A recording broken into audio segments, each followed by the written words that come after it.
However, it is said that there are 30,400 nuclear weapons in the world at the moment. We still need more time to make peace in the true sense of the word. こんにちは。This is Tak Channel. Today I'm going to react to a video of the falling of World War II. In the past, this channel has explained World War II in oversimplified videos. In this video, I'll be reacting to how big the damage of World War II actually was.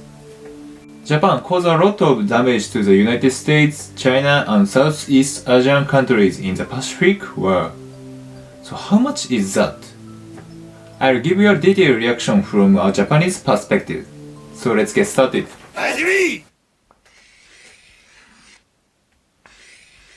The average lifespan of an American is 80 years. And an 80-year-old today was 10 when World War II ended, 4 when it began. A soldier who saw battle would have to be in his late 80s at least today. Generals, political leaders, the decision makers of the war, few are still with us. And over the past few decades, we've seen authors and filmmakers rush to capture stories from survivors before this connection of memory is lost. What was the life expectancy during the war? In 1945, the average life expectancy in Japan was said to be 23.5 years for men and 32 years for women. Considering the poor medical and sanitation system during the war, those numbers are probably reasonable. Today, the average life expectancy in Japan is over 80 years for both men and women. So it is surprising how low life expectancy was during the war. We should be grateful for the efforts of our ancestors and the medical technology that built the current environment and passed it on.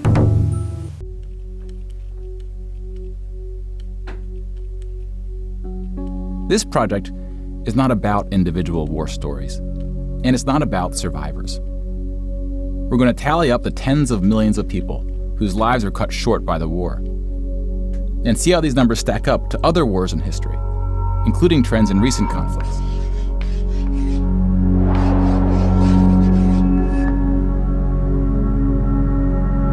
We'll be counting soldiers and civilians separately.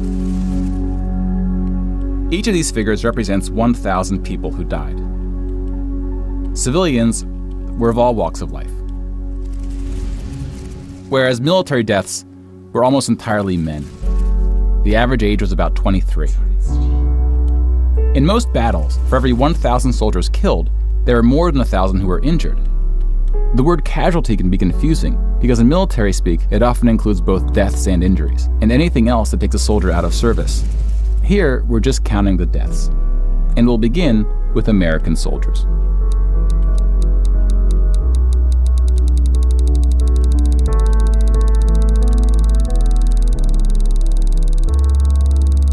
Over 400,000 died.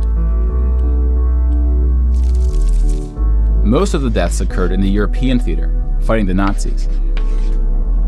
And about a quarter were in the Pacific, fighting the Japanese.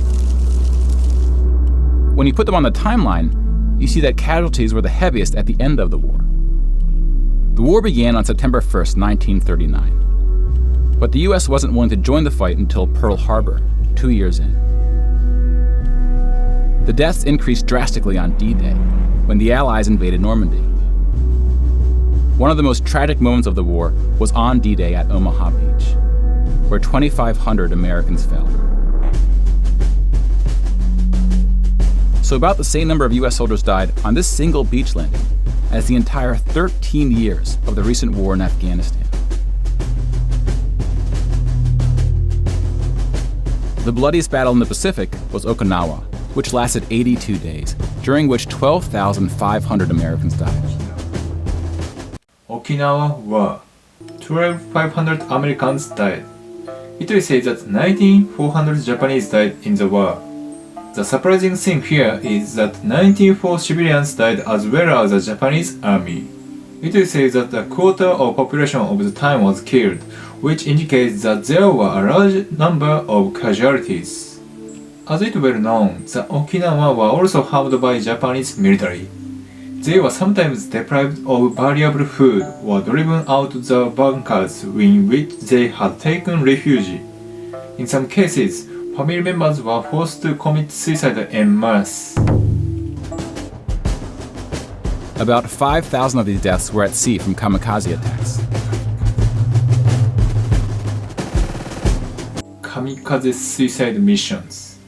Have you ever heard of kamikaze suicide missions? We call it Kamikaze Tokkoutai. This is because Japanese fighter planes at that time had no defense, so they packed explosives into their planes and rammed them straight into enemy forces.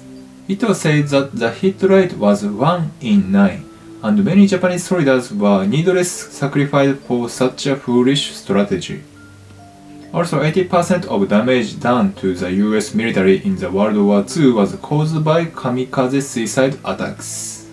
Most of the suicide attackers were only between 17 and 24 years old, and they willingly gave up their lives for the emperor and their country, Japan. This is truly an embarrassment to Japan. I can't imagine this. According to the official records of the US military, 55 ships were sunk, 198 ships were destroyed, 8,000 people were killed, and 10,000 people were wounded in the suicide attacks. On the Japanese side, it is said that 2,500 Navy and 1,500 Army died in the suicide attack, for a total of about only 4,000. So from the military point of view, the kamikaze suicide attackers were said to have prevented the loss of their own soldiers while inflicting heavy damage on the US enemy. However, there is nothing stranger than sacrificing one's own life to attack the enemy from the beginning. Now let's look at some other countries, starting with Europe.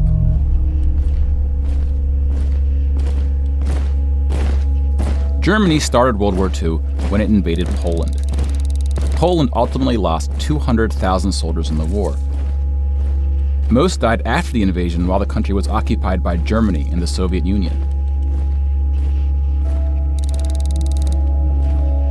Germany, meanwhile, lost just 16,000 in the invasion of Poland.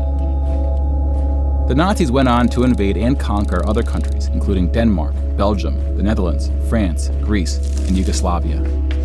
France surrendered, but after losing 92,000 soldiers in the Battle of France. Over 200,000 ultimately fell, which includes deaths in POW camps, French colonies, and other fighting. Yugoslavia suffered almost 500,000 military deaths.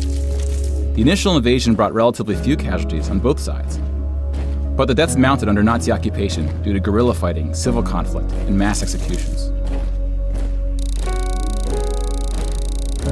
The Nazi invasions were swift, with relatively few German losses. Even the Nazi commanders expressed surprise at their success. And then we have the United Kingdom and the United States, who were not invaded but took the fight to the Nazis.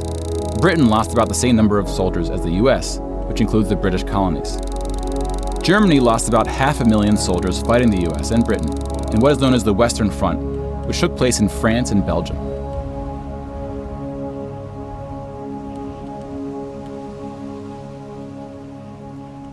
But most Nazi soldiers died in the Eastern Front, Germany's unsuccessful invasion of the Soviet Union. The numbers are staggering. The most famous battle of the Eastern Front, and perhaps the turning point of the European war, was Stalingrad. The German Sixth Army successfully took Stalingrad, but then got surrounded by the Soviets and cut off from food and ammunition. 500,000 Nazis would ultimately die in Stalingrad.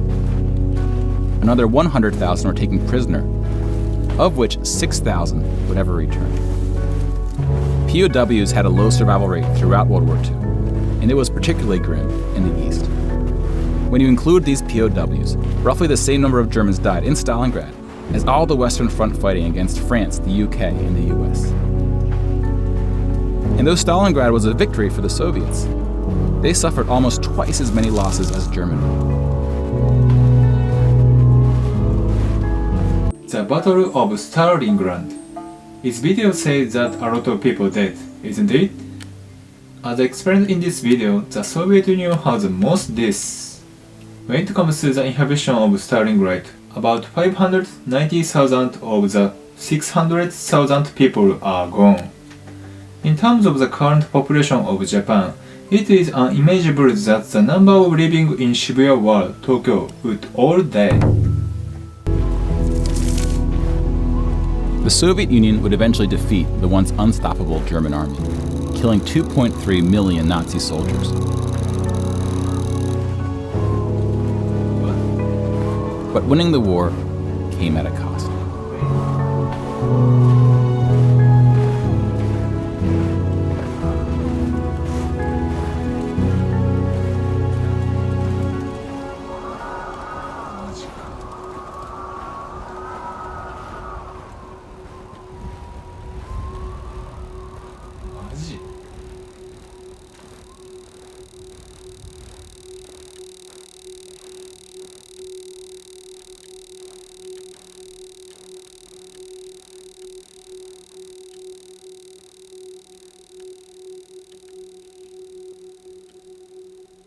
$8.7 million is the official tally by the Russian military, a hotly disputed number. Some studies have calculated as many as 14 million dead. To complete the count of European military deaths, we need to add German deaths from other fronts, including the North and Africa, as well as deaths from other Axis powers allied with the Nazis: Hungary, Romania, and Italy. When you put these European military deaths on the timeline, it looks like this.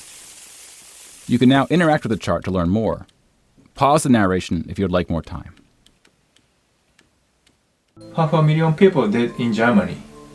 It is said that the German-Soviet War has the largest death toll of wars in human history. In Japan, World War II is often associated with the Pacific War, and little has been said about the German-Soviet War. However, from a global perspective, it can be said the main battlefield of World War II was German-Soviet War. At the beginning of the war, the Soviet Union's forces suffered heavy defeats as a matter of course. It is said that as many as 320,000 Soviet soldiers were taken prisoner by the Germans, and even more hell awaited the captured Soviet soldiers. Hitler defined the war between Germany and the Soviet Union as a war of worldview. In other words, Hitler defined the war as a war of worldview in which the racially superior Germanic race would rule the world. As a result, Soviet foes were not treated as human beings. A large number of soldiers died of starvation and contagious disease as a result of being crammed into camps without sufficient food rations and being sent to be hard labor. Of the 5.7 million Soviet prisoners of war, 3 million are said to have died. Once taken prisoner, the mortality rate was only 53%. Even if they surrendered, there was no guarantee of life.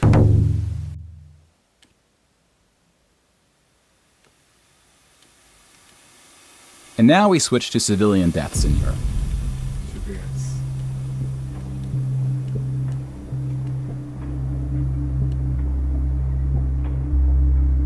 Six million Jewish people were killed in the Holocaust. If you separate this by country, you see that about half, 2.7 million, were Polish. 700,000 were Soviets, followed by Hungary and 17 other countries.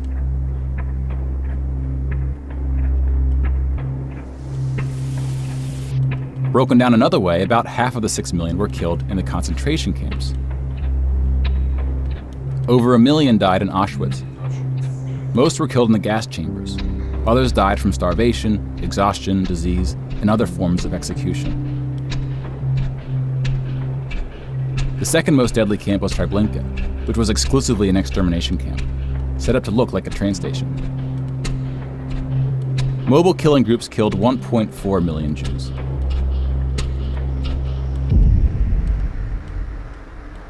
Like with the gas chambers, men were killed first to reduce the risk of revolt. 6 million European Jews dead. In fact, did you know that there were Japanese people who are said to have saved Jews at that time? His name is Chiune Sugihara. Many Jews at that time had fled to Lithuania before being captured by Nazi Germany. So Sugihara, who was stationed in Lithuania, issued visas for them to go to Japan. The Jews needed to go through Japan to escape to America, but they needed a visa to go to Japan.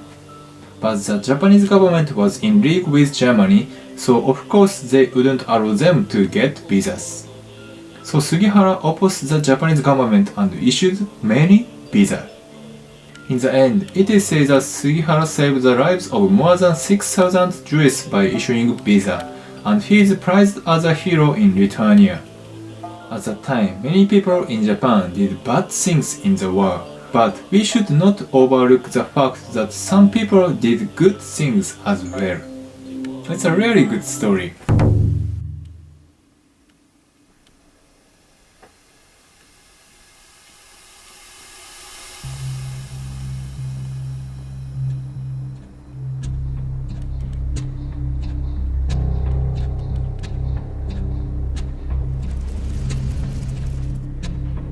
The Holocaust also includes non-Jewish deaths.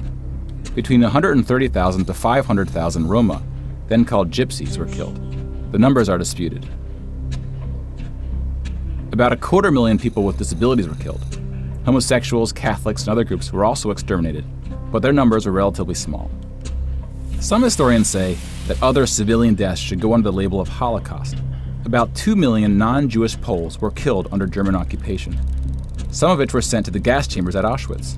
When you combine civilian and military deaths, over 16% of the total Polish population died in World War II, which is the highest percentage of any country.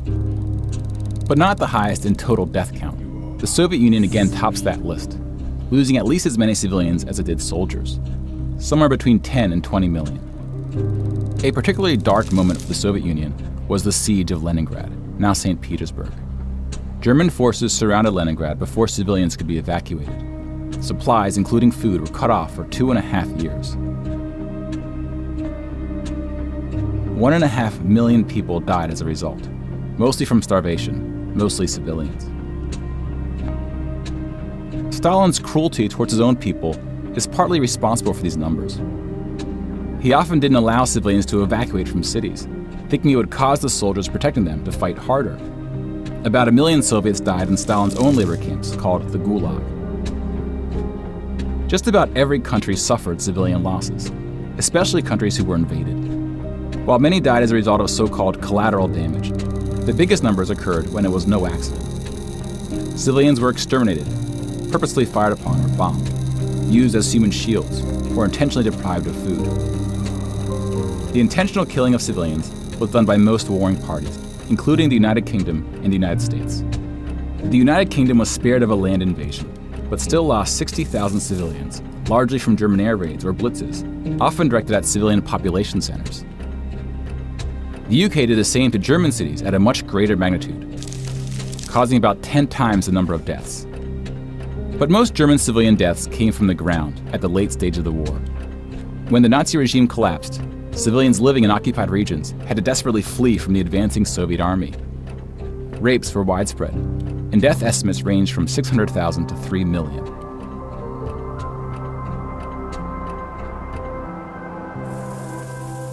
Let's step back and see where we are with the totals. We just counted about 20 million civilian deaths in Europe. If you add this to the European military deaths we already covered, it brings us to over 40 million. Then we have the Asian theater. Here we see the vast majority of military deaths in Asia came from China and Japan. On the civilian side, about 6 million deaths from China, Indonesia, Korea, Indochina, and the Philippines can be attributed to Japanese war crimes, which are sometimes compared to the Nazi atrocities due to the sheer scale of the cruelty. China had the second highest death count after the Soviet Union. And like the Soviets, the Chinese government demonstrated a stunning willingness to sacrifice its own people. Death toll in Asia. It was said that the time Japan fought the war to drive out the French, British, Dutch, and other colonial rulers from the Southeast Asian region. However, the real purpose of Japan was to become the new ruler and acquire the resources of Southeast Asia. As a result, the Japanese leaders caused massive casualties. As you can see in this video, the death toll is very high, especially in China and Indonesia. And we need to be aware of this fact because we tend to lose sight of it in our modern lives. Chinese nationalists opened the dike at the Yellow River, hoping the flood would halt the Japanese advance. 500,000 Chinese civilians or more were killed, which is 2 or 3 times the number who died in all countries in the 2004 Asian tsunamis. But the invasion of China only cost Japan 200,000 soldiers. Most were killed fighting the US and allies in the Pacific War. A significant portion of Japanese civilian deaths were caused by American firebombing and the 2 nuclear attacks. Contrary to official US statements, these airstrikes were directed at civilian populations, not military targets. When you add all the deaths outside of Europe, it brings us to a grand total of 70 million for the war, give or take depending on who's counting and what civilian deaths get included. 70. Number of people killed in Japan earthquake and tsunami. We have looked at the word deaths, but for comparison, let me explain the people who died in Japan's famous earthquake and tsunami. The earthquake that struck Japan on March 11, 2011 triggered a tsunami that killed many people. The death toll from the earthquake is now estimated at over 15,000 people. Also, about 100 years ago, in 1923, there was a major earthquake in Tokyo area, which is said to have killed over 100,000 people. According to some predictions, another major earthquake is expected to hit Tokyo within the next 5 years, which is very scary. More people died in World War II than in any other war in history. Yes. For comparison, here are 20 or so of the very worst wars and atrocities we have on record. Some of these are more of atrocities than wars, but we've seen how that distinction can get blurry. Some of these spanned across centuries. World War II had the highest body count, and it all happened in just 6 years. 6 years. The world's population has grown significantly since the earliest atrocities on this list. If you want to compare them in terms of what percentage of the world died, we can adjust the chart to look like this. This rough approximation tells us there may have been more devastating wars before World War II, proportionally speaking.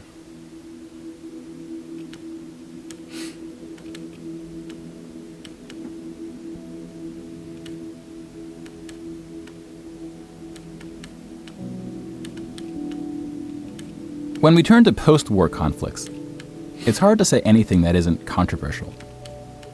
But the data shows something quite extraordinary has been happening.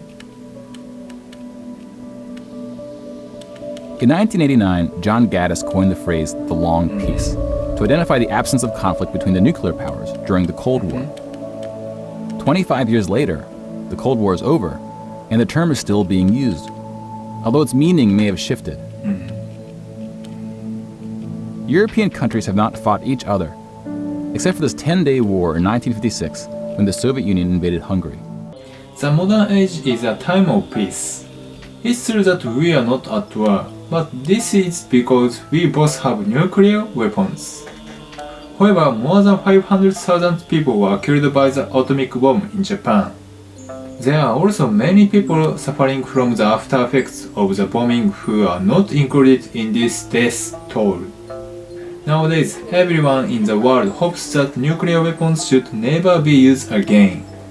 However, it is said that there are 30,400 nuclear weapons in the world at the moment. We still need more time to make peace in the true sense of the word. When we look at European wars before World War II, it looks like this. They tend to be more frequent as you go back, though smaller in scale. And the largest 44 economies of the world have not battled each other since World War II. Rich countries have fought poorer countries, like the US versus Iraq. But rich countries have not fought other rich countries, Such a period of peace between the so-called great powers hasn't been seen since the Roman Empire.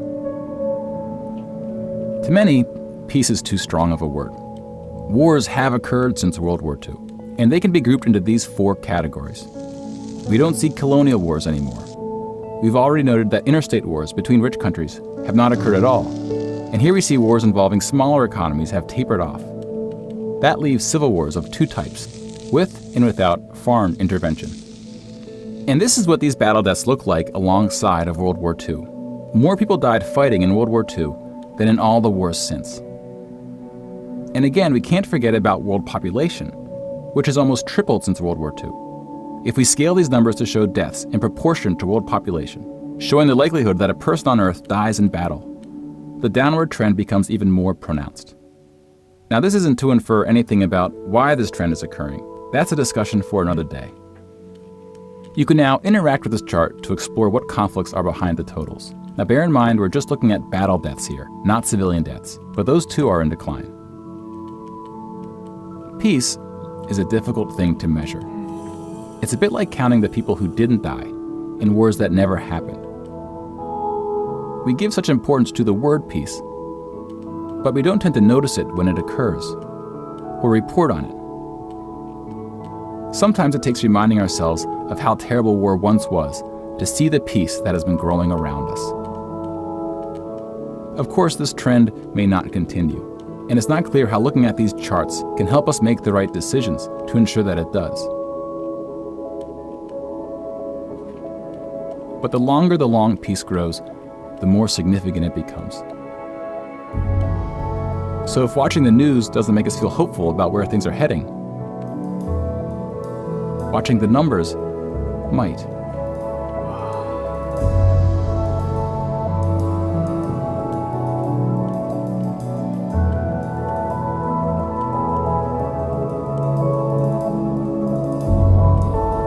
The important things to remember is that war is not natural disaster. Japan is a country where 2/3 of the land is forested, so it is prone to natural disasters. War is of course not a natural disaster, but a man-made disaster caused by the misjudgment and innovations of politicians. In Japan, the people were not able to choose their rulers. It is symbolic that the Prime Minister Hideki Tojo, who pushed Japan into a war it could not win and dragged the people to the bottom of their country, was not elected member of the Diet by the people. Unlike Hitler in Germany, Japan did not elect Hideki Tojo, and yet he became Prime Minister. Therefore, the greatest responsibility for the war lay with the incompetent Imperial Japanese government. That's all my explanation. It is now clear that Japan caused a lot of damage in World War II. That is so sad. On the other hand, the Japanese people are the only nation to have experienced the atomic bombings. So as a Japanese, we need to appeal the world about the threat of nuclear weapons and call on them not to start another tragic war. I hope this video is some help to you all. I would also love to hear your thoughts on World War II from your country's perspective. Please include it in the comment. Lastly, please don't forget to subscribe my channel and like me. いつもありがとうございます。バイバイ。